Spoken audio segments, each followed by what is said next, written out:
Hi everybody, welcome to episode 28 of Satellite 664. I'm one of your three co-hosts, Kaz Tagyan. As always, I'm joined by Mr. Steve Loopy Newhouse and Mr. Paul Lindop. Good evening, gentlemen. Actually, good day, gentlemen. How are you today? Good. Good afternoon from the UK. Yeah, good afternoon, and I wish everybody a happy New Year. Yes. We're recording December the 30th. By the time this show comes out, it'll be 2022 already. But don't watch this while you're drunk, otherwise you'll have to watch it again. In fact, that's not a bad idea. It boosts our figures. But don't forget to subscribe. Of course. So, look, we're going to do something quite unique. We're going to do something that we've never done before. We're actually going to be tour guides. Loopy, you and Paul are going to represent. It's that old song, I've been everywhere, man. I've been everywhere. Well, a lot of these places we're going to talk about, you actually have been to. So look, now we are today going to do something really off the wall. It was a last minute decision we decided to do, but to cover this topic. It's actually a good idea because I know that there are people out there that like to do what we're going to sort of class as Maiden's Tour of London. Yeah. It's something we've never discussed, so I think it would actually make a lot of sense, to sort of go through some of the sites and sort of kind of explain roughly where they were, what happened there, and take it from there. Yeah, exactly. I mean, I think a long time ago there was a thread. Paul, correct me if I'm wrong. There was a thread on the Iron Maiden forum about sort of significant London sites pertaining to Maiden. There was. People contributed to historic sites of Maiden places in London. Yeah. So I think the other day I was I don't know what I was doing. Probably washing the dishes or something, and this just came into my head. Why don't we do a show just covering the major sites in London? Kind of have it as a guide, so we can be a Iron Maiden tour guide. So and as you see me getting asked to write a book about it if I've got a funny feeling. You're going to get asked to write a book about it. Somebody will go, well, why don't you turn it into a book? That's a really good idea. That's actually right, leave that bit out just in case someone nicks it. Someone will. Yeah, you guarantee it. Well, I can maybe sit on this episode and release it a bit later and get you to start the draft if you like. No, I've got too much else going on, Kaz. If I do it, it's not going to be for at least a year. All right. So look, let's go. This is going to be fun. We have not prepared for this hardly. Well, we've maybe done a little bit, but not the level of research we normally put in. But let's go. With all these travel restrictions, I can't come to London at the moment. So you guys can take me to these sites, right? So let's go. Let's start now. We've got a couple on the list that we've already covered in previous episodes, so we won't talk about it. We don't really need to talk about the cart and horses. Episode 2 was a very extensive discourse about the cart. Actually, Loopy, whilst we're here, what's the update? Just a very quick executive summary on where the cart is at the moment. As far as I'm aware, we've got the apartments are being built at the back, like behind the carnivals. They've been started. It's going to be a six-story tower going at the back there. So as far as I'm aware, that project is underway. Where they've kind of encroached onto the back of the pub, the smoking area obviously is now gone. And to the point where the bar upstairs has now been sort of pushed forward. So you've literally got around about I would have said 30 feet at the most from the door to the bar, at the absolute most. And they've still got to try and get a pool table in there and whatever. But so there's not much room upstairs, but the downstairs bar is almost finished. And I saw a picture recently where they've painted the ceiling of the sort of club venue downstairs, and they've used the artwork from Brave New World. So like you've got the Yeti in the clouds, and that's now on the ceiling, and it looks phenomenal. Yeah. Wow. So yeah. So is the pub as long as section... it's not in claret and blue, we'd be all right. I think that one of the features of the pub is going to be claret and blue. Is it? No. Sort of as claret. Sorry, you said that. Yeah, that's what it was going to be. So is the pub section open? No, it's not. It's open until about March. Right. Okay. All right. And of course, that'll get pushed back, and that'll get pushed back. And there's a lot of little things that have gone on. I mean, I don't know if you know that John Duffus, his ashes were set into the foundations, poured into the foundations of the pub, so he would always be there. I think that's pretty cool. That's yeah, it's a really sort of small, warm, family type community around the Cart and Horses, isn't there? It's, yeah, absolutely. I mean, you I can. can't wait for it to open again because it's just that to get all those people back together in one place again would be brilliant. Yeah, you really get that impression even just looking at the Facebook page that they have. So look, episode 2. We did a really extensive show about the Cart and Horses, and go back and look at that. We did that in mid 2019 now. Now another site, Eddie's Lamp Post in North London. We covered that extensively on episode 24. Loopy, has any update on that? As the No, I've not heard anything. I've not been onto Stipe's website, okay. So I've no idea what's going on. All right. Okay, then, look, guys, let's explore some of these other places. So, the Plough and Harrow. I don't even know why it's got. I think. I mean, it's not far from Steve's Nan's. Not far at all. I mean, it's literally 5-minute walk. Yeah, I mean, the only connection I can think of is that they played there with Dennis Wilcott. Other than that, I mean, I never went there with a band.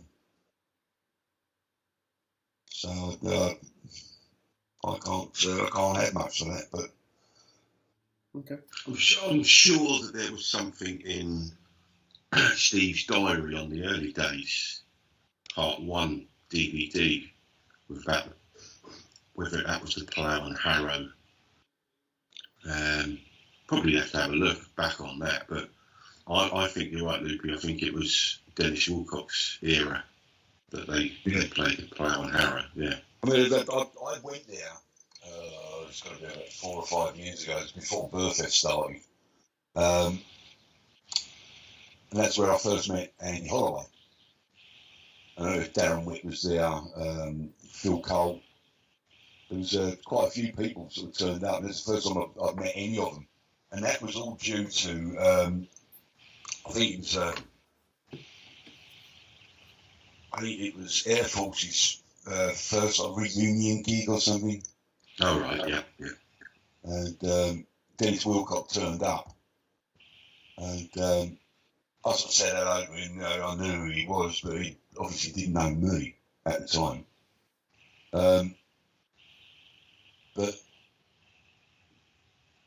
yeah, it's a weird pub. You've got to come out the main pub itself, and then you've got to go into the entrance next door to sort of get in, and that's how they make sure you've paid and all this. It's not like the busking. Busking, you went into the bar and you walked through the bar and where the band were playing, it cost you a bloody penny, All right, so for sort of travelling fans want to visit the Plough and Harrow, where do they go? It's on Leytonstone High Road, near Harrow Green. That's the best place to. Best way to. Excellent. Okay, Lupa, you mentioned one of the other sites before, Steve's Nan's house. Talk to us about Steve's Nan's house. Well, I can give the address away now because it's not going to matter a jot. I mean, a lot of people have posted a picture of the front door all over the internet, and the number 40 Steel Road, and that's Steele Road. Now it's in Leytonstone, E11. Again, it's not far from the Plough and Harrow, so if you find the Plough and Harrow, you can find Steel Road, because all you do is you walk towards Stratford, and Steel Road comes up on your left-hand side. I have no idea who lives there now, but the front has changed because they've obviously now got new windows in,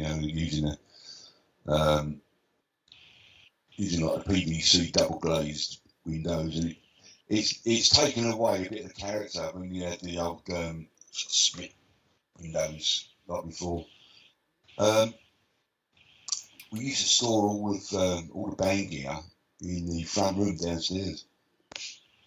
And then, we used to go in the room, behind that, sort of the living room, and that's where Nan would come in, like, with cups of tea and trays of biscuits, and it's good fun. Was that when Steve's family were living there with his Nan as well? Steve was living there, but I don't know about the rest of the family. I mean, I don't remember seeing Linda there or anything. Loopy, how long when did Steve sort of formally live at his Nan's house? I have no idea. In fact, to be perfectly honest, I mean, even though I was with the band, I mean, he had his girlfriend Lorraine, who he eventually married. But I don't know when he officially moved out. I can't remember where I read this, but I think it was as far as up to recording of the first album, or even very possibly right. Yeah. Up to that point, he probably had nowhere else to go anyway. But then when he got married to Lorraine, I'm talking, that was what, 80, 81, 82? Might have even been a bit later than that. He was living in a quite a decent sized house around the back of Redbridge Station in Wanstead. But other than that, I have no idea when he actually sort of moved into his Nan's or moved out. I don't know. So the significance of his Nan's house really is basically as the band was born and growing in those early days, it was really his sort of... It was a good base for him, because everybody was fairly close by. Yeah. I mean, all right, Doug lived in Walthamstow, and Dave lived in Clapton at the time. But myself and Paul, we both lived in Leyton. Well, in fact, Paul was in Leyton, I lived in Leytonstone. And I was the closest to Steve, so if there were any messages for Steve, they got passed through to me, and I'd sort of run around there and give him a message. So, it was a good base for him. Excellent. All right, next up, The Blind Beggar. Now, this is really going back really early, sort of was pre-Maiden days, but The Blind Beggar was in 1974-75, wasn't it, when Steve was playing with Gypsy's Kiss? Is that? Would have been, I think, didn't they have a photo session there with Barry Purkis and Dennis Wilcott? Yeah. There is a picture, isn't there, of them outside? Yeah, all standing outside, right, yeah. Dennis has got his big sheepskin coat on. Yeah, and someone with a walking stick as well. Yeah, I think they had two guys dressed up as blind guys. That's right. with two walking sticks. Yeah. Yeah, I mean, not a monumental sight, but nevertheless. Blind Beggar itself, I mean, is also synonymous with the Cray twins. It is, yeah. Oh, now they were the underworld sort of London gangsters, weren't they? Yeah, they were. Don't use the G word. Don't use the G word? No, they yes, they were gangsters. You know, it's as simple as that. And just, they ran the East End of London, and they basically tried to spread out, but there were other gangs elsewhere that were going, no, that's not going to happen. And that's when like the violence and the killing started, and yeah, fascinating story. I never knew that side of London existed. I mean, I know every city has an underbelly. I get all that, but never really associated that with London, to be honest. Yeah. Well, catch up. They were the East End boys, weren't they? Oh, they were. Absolutely. Yeah. All right, next. In no particular order of the band's history, but the Bandwagon. The Bandwagon. Everybody knows the Bandwagon. It was basically very, very famous story. The Neil Kay was the DJ at the Bandwagon. The band submitted a tape to him. He was a bit dismissive at the start until he heard it. And we all know this famous story. He played it at the club, and the Prowler went to number one. I think I've actually covered this before, but to jog people's memories, it was myself, Steve, Deano, and Steve's girlfriend, I think. We all drove in Steve's nan's car round to the Soundhouse, or Bandwagon at Kingsbury. And we went in, and all I remember was this noise. I mean, it's not a noise, you know. It was rock being played at the volume that it should be played at. And that's what Neil Kay was all about. You know, he didn't put any punches. He just went for it. He had his own PA, you know, his own amplifier racks, and the sound was just unbelievable. Anyway, Paul stayed at the bar, and Steve said to me, "Right, we're going to go up and give this tape to Neil." And at the time, it was the Bandwagon that were releasing a heavy metal top 20 to Sounds, who were printing it each week. And we went up to Neil and passed him the tape, and he went, "Well, to be honest, man, you know, like, I get 10 of these a day, and you know, it's like, if I get the time, I'll give it a listen." And so he went, "No, please do, you know, but you'd be missing out if you don't." And that was,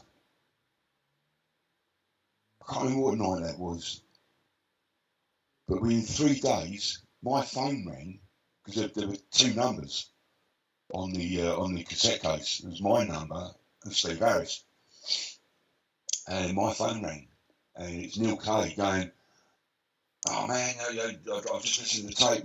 He was going absolutely mental. He loved it.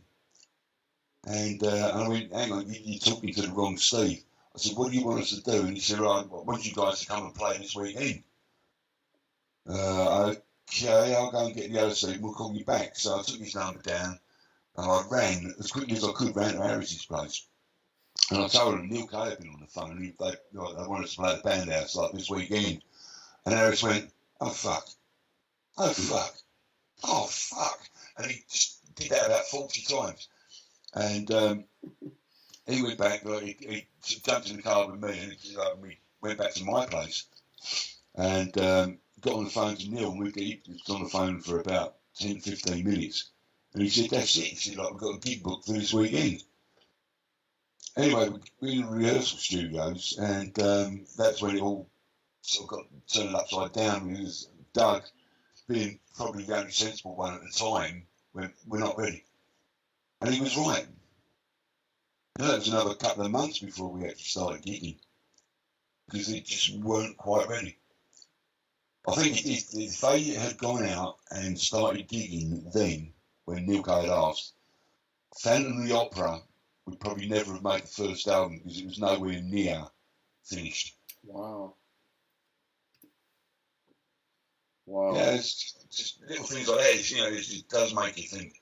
If this hadn't have happened, then that wouldn't have happened. It's because Phantom of the Opera itself. Steve was messing about with it.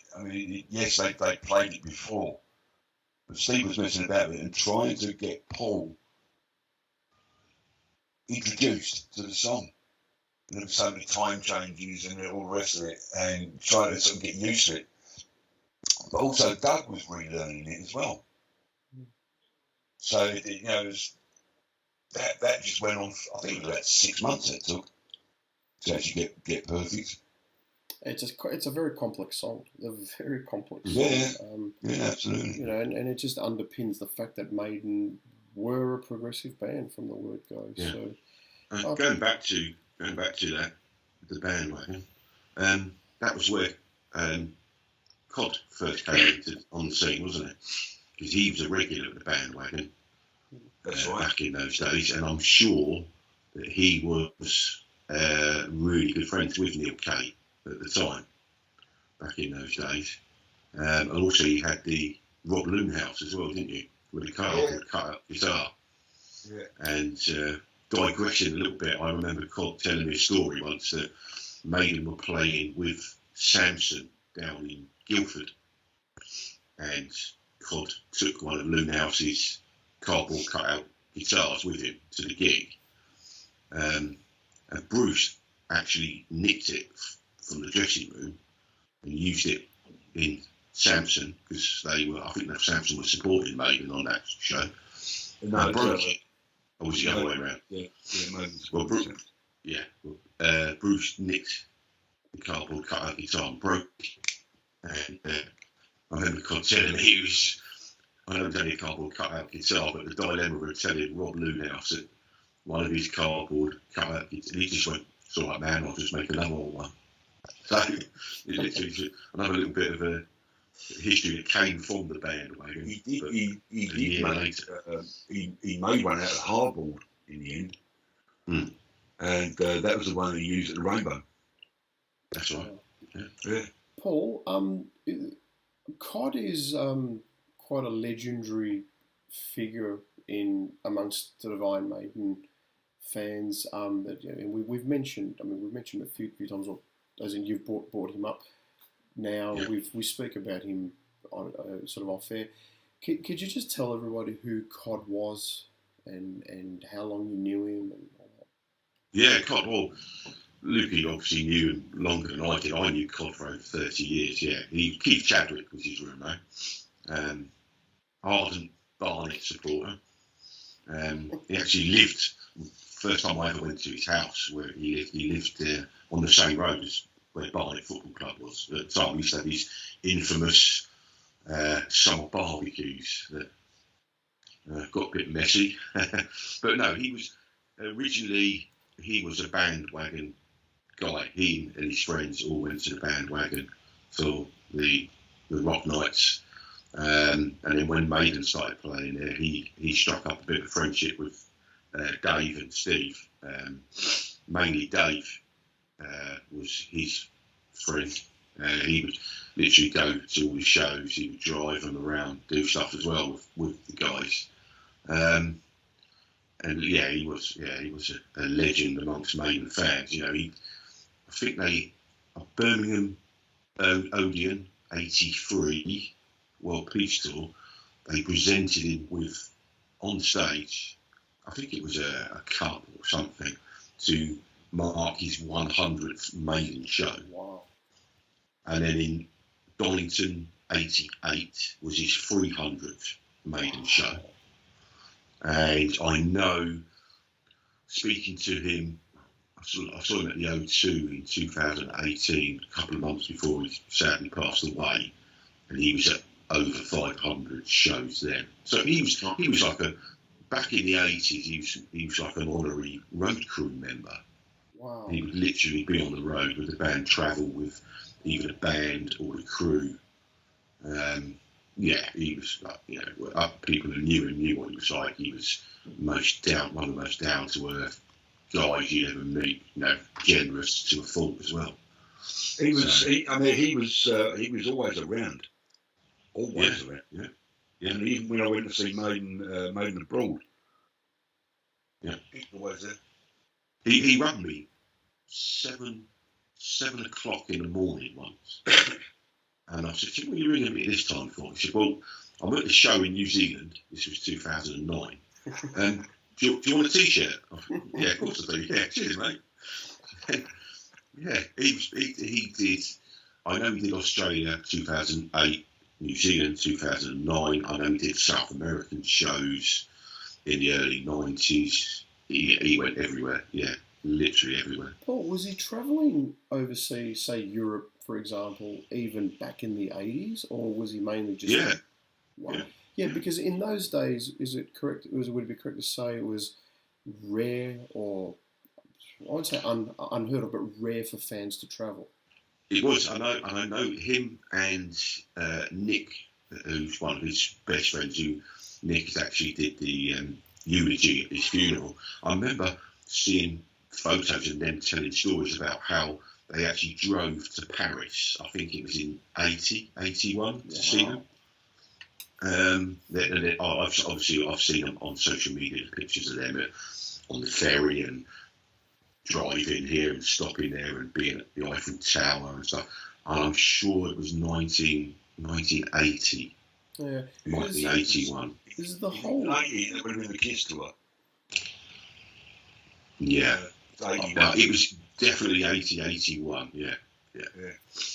Because the whole culture of, travelling for Maiden gigs really amongst the fan base, it's really become quite prevalent sort of in the last 20, 21 years, hasn't it? 22 since the post-reunion era, as the younger fans have come on, it's become quite common for people who can do it to do it. I certainly don't recall. I certainly don't recall it being like that in the 80s. I don't recall it being like that in the 90s either. I think a few did in the 90s. Yeah, I think that's sort of when it first started, but it was a trickle, wasn't it? Really, not. You would call it that like a mass migration sometimes, isn't it? When they play. But I know there was a few people on the forum that were based in Europe at the time. English fans, that they got to see the band out there while they were living and working out there, but not actively travelling from the UK to the show. So yeah, look, I mean, I don't. He did. I know fans from, all bands, the hardcore diehard fans do travel to see their favourite band, but with Maiden fans, it's en masse, isn't it? It's just on another level altogether. It's incredible. So. Hence why. It's good to see as well. It is good to see. Yeah. When you see the photos posted all over Facebook, etc. And sort of people after the show all sort of standing together, holding up the different flags, and it's impressive. Yeah, look, it is one of the most poignant things I've ever seen at a public event, and that is just flags of a myriad of different countries. Just flying, just being waved around at a Maiden concert. It's almost like the United Nations, really. It's fantastic. I love it. I just love it. All right, where are we going next? Are we going to tell us about, the Ruskin Arms? Let's talk about the Ruskin Arms, shall we? Oh, God. Right, bands... with Paul Yano, it was the band's second gig was the Ruskin. And it was absolutely packed. I think safely the place could only hold around about 250 to 300 people max, and it was chock-a-block, and it did stay like that every time Maiden played there. We'd get at least 250 to 300 people in that pub, and if they couldn't get in to see a band, they would wait out because there was like a corridor that went into the pub, and that's where we used to take the equipment in and out. And we used to store our empty cases down there. You know, if later years, the flight cases were getting bigger and bigger. We'd store them down the sides of the alley. And people would sit out there, and there'd be beer glasses all over our cases, and you know, people would stand out there, at least so they could hear it. And it was a fantastic place. Where was it? Oh, so it doesn't exist anymore, does it? I think the pub is still there, and they tried to turn it into a restaurant. They tried to turn it into a hotel. The last I heard, it was all boarded up, and it was being sold to developers. That's the last I heard. As far as I'm aware, it's still there. So if somebody watches a show and then they want to just walk past see the outside facade, where would they go? You got to get to East Ham Station on the district line, and when you come out of the station, turn right and walk about half a mile, and it's on the right hand side. Fantastic. From one venue, actually, no. I want to ask you before we move on to move away from the Ruskin Arms. When was the last show the band played at the Ruskin Arms that you remember? The final show. 81, wasn't it? Well, the thing is, they went back again with Bruce, didn't they? I think that was 81. I think it was Christmas 81. Oh, that was the warm up. So I went out with Dave's birthday, wasn't it? Yeah. So Paul, if I'm not mistaken, they were the shows where they started playing some of the new songs that were going to be on the Beast album, wasn't it? I remember Run to the Hills, definitely, and I think Hello Be Our Name was played at that. And 22 Acacia Avenue. Yeah, definitely Run to the Hills. And yeah. Did they do that? Did they do that for charity? I think they did a Help a London Child show, didn't they, at the Ruskin Arms? Didn't they do that under the name of Genghis Khan, which I think was 1980? Because I remember, I'm sure Keith told me that the tickets weren't it was. So he sort of was told to sort of, no, it's Maiden, you know, and the tickets sort of sold out.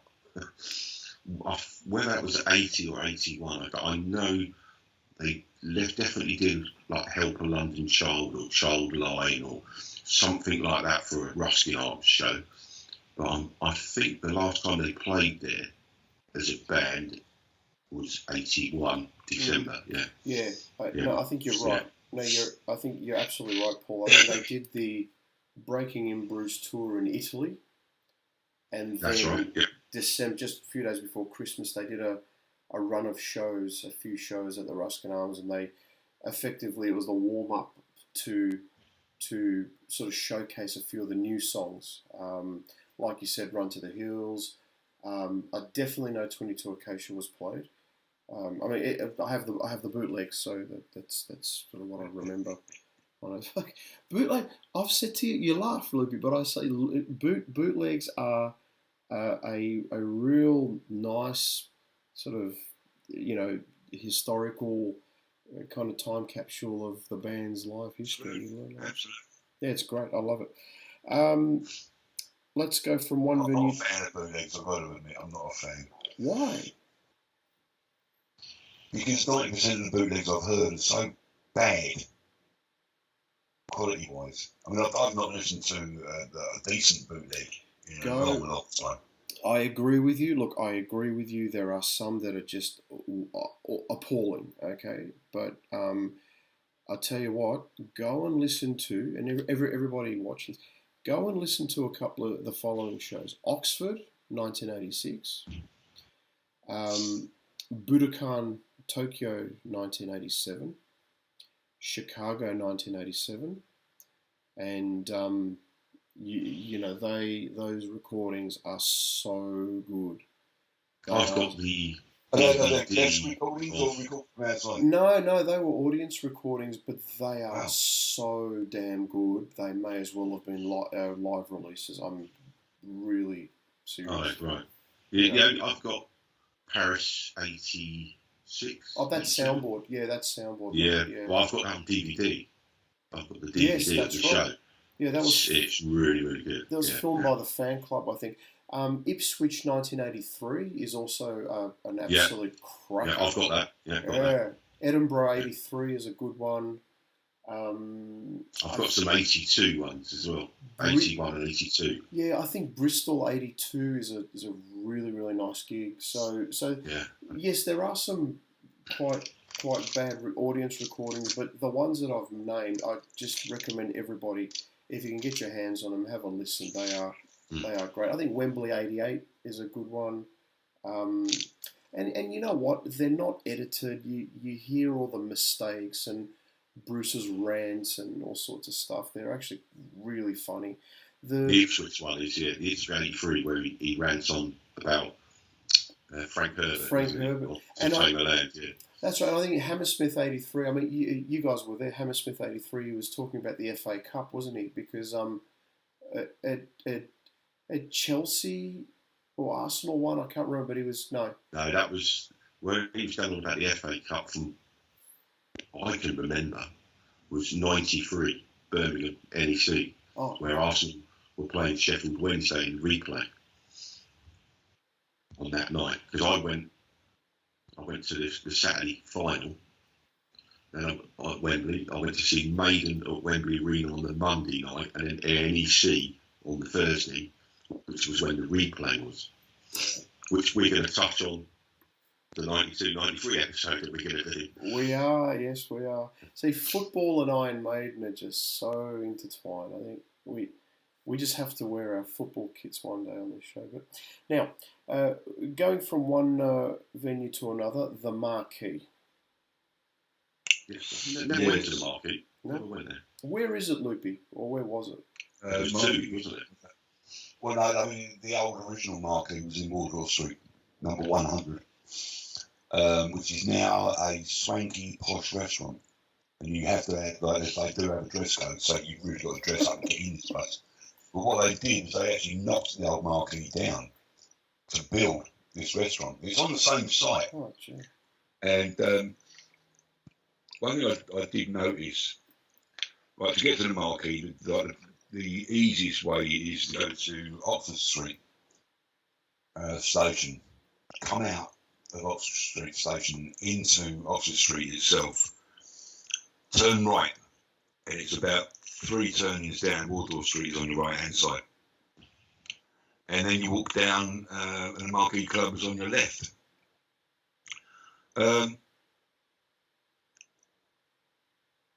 Very sort of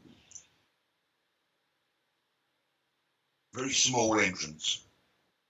There was a ticket box on your left hand side, and then basically you walked through into the venue at the back on the left, and that's where the club sort of opened out, and your stage was on the left, the bar was round on the right hand side. But what I remember about it is at the back you got Richmond Mews, and that's where we had to sort of try and get the Green Goddess to reverse, like down, or even driving forward. The vehicles either side. So it's only a tiny little lane, really. Imagine like vehicles either side, and you've got to do this tight bend at the top, like before you can come down to like behind the Marquee to unload. Then there wasn't enough room to turn around, so whichever way you came in, you've got to go out the same way. So you came in forward, you've got to reverse out, and again, you've got these vehicles, really, really tight parts. And how Vic ever got that vehicle, got the old Green Goddess in and out of there is beyond me. And then afterwards, like being in sort of double yellow lines, trying to find somewhere to park. I have no idea where Vic used to park the van. But that's what I remember about that. But the Marquee Club itself, showtime, it was already hot and sweaty. And that's before the band had even got on the stage. And yeah, I mean, it's, you know, imagine like sweat dripping off the ceilings, and you know, it was just such a like tiny little club. And again, capacity was around about 300. And but it was the prestige of sort of making that step up. Once you did the marquee, the next step was obviously either Hammersmith or it would have been the Rainbow, Finsbury Park, or Brixton Academy.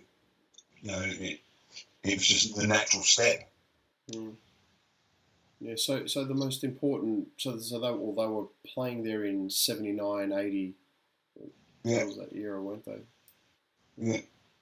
I mean, the other one that we haven't mentioned would have been the Music Machine in Camden. I mean, that place probably held 500 to 600. Wow. And they were doing that as well, along with acts like Nuts, Samson, Angel Witch. And we started off as a support act, and then gradually sort of made their way up to like being the headline act. And that's where Dave Lights tried to blow me up. Originally, all you got to do to make the pyros work is press that button there. And I pressed that button there when I was told to press it, and all the electrics went out. I mean, everything. Just everything. And there's poor Doug sitting there like playing the drums, not even realising that like the band had stopped because they've got no electric. It was actually quite funny. Where is Dave Lights these days? He's just gone really. He's living in Chester, which is up near Manchester way. And I spoke to his daughter a little while ago. Dave's doing fine. He has quiet moments where he just can't be bothered to talk to anybody. So I just leave him alone. He'll get in touch with you if he needs anything. Fair enough. All right. The Bridge House. Yes, sad story. Maiden's first gig with Paul was at the Bridge House, and from what I remember, there's probably only about 50 or 60 people there. And I don't really remember that much about it. I remember sort of loading the gear in, and I remember that the band got up and did their bit and packed everything away and drove away. I used to go back there quite a bit to see Dennis Stratton play with RDB, Grimsdown Boulevard. And then the pub got closed, and the reason being that Docklands Light Railway wanted to use the land that the pub was on. And so the pub got shut down, the pub got knocked down, and in the end, Docklands Light Railway found that they didn't actually need that bit of land, so the pub could have remained. It's all right, that might be a bit controversial, but when you look at the underground maps now, or you look at the Google Maps to see where the Bridge House actually was, it was literally on the roundabout of I think it was the Barking Road, and then one road sort of went off towards Silvertown. The other part of the roads went over towards the city. The site itself has just been left blank. It was in Canning Town, wasn't it? Canning Town, yes. Yeah, I can't remember. I haven't got the map for that one. Not far from where Keith used to live, wasn't it? If anybody, yeah, Keith was probably close. Keith was Canning Town, wasn't he? Yeah, that's where his sound outtakes were mailed out from his mum's, wasn't it? From Canning Town. Yeah. Yeah. That's, yeah. Right. Guys, is it worth talking about Hollywood studios? It can be. Just a quick mention to the punters about the significance of Hollywood studios. Just very brief. Hollywood studios. Back when you found at the top end of Leibridge Road, sort of going into the city. As you get to the roundabout, you turn right, and the first turn on the right, the studio was on the left behind the pub. And Maiden always tried to use Studio 1 because it was slightly more spacious. than the other two studios. The owner, John something, can't remember his surname, but he was the owner of Metal Mickey, which was a character like a robot. An awful TV program, yeah. Yeah. Well, John, I mean, John never used to write that. He just owned Metal Mickey. Loopy, and what years are we talking about with Hollywood Studios? So what sort of This would have been late. No, in fact, yeah, it would have been late '78. Okay, so Paul was in the band. Okay, so Paul Diana, yeah. So basically, the first album lineup was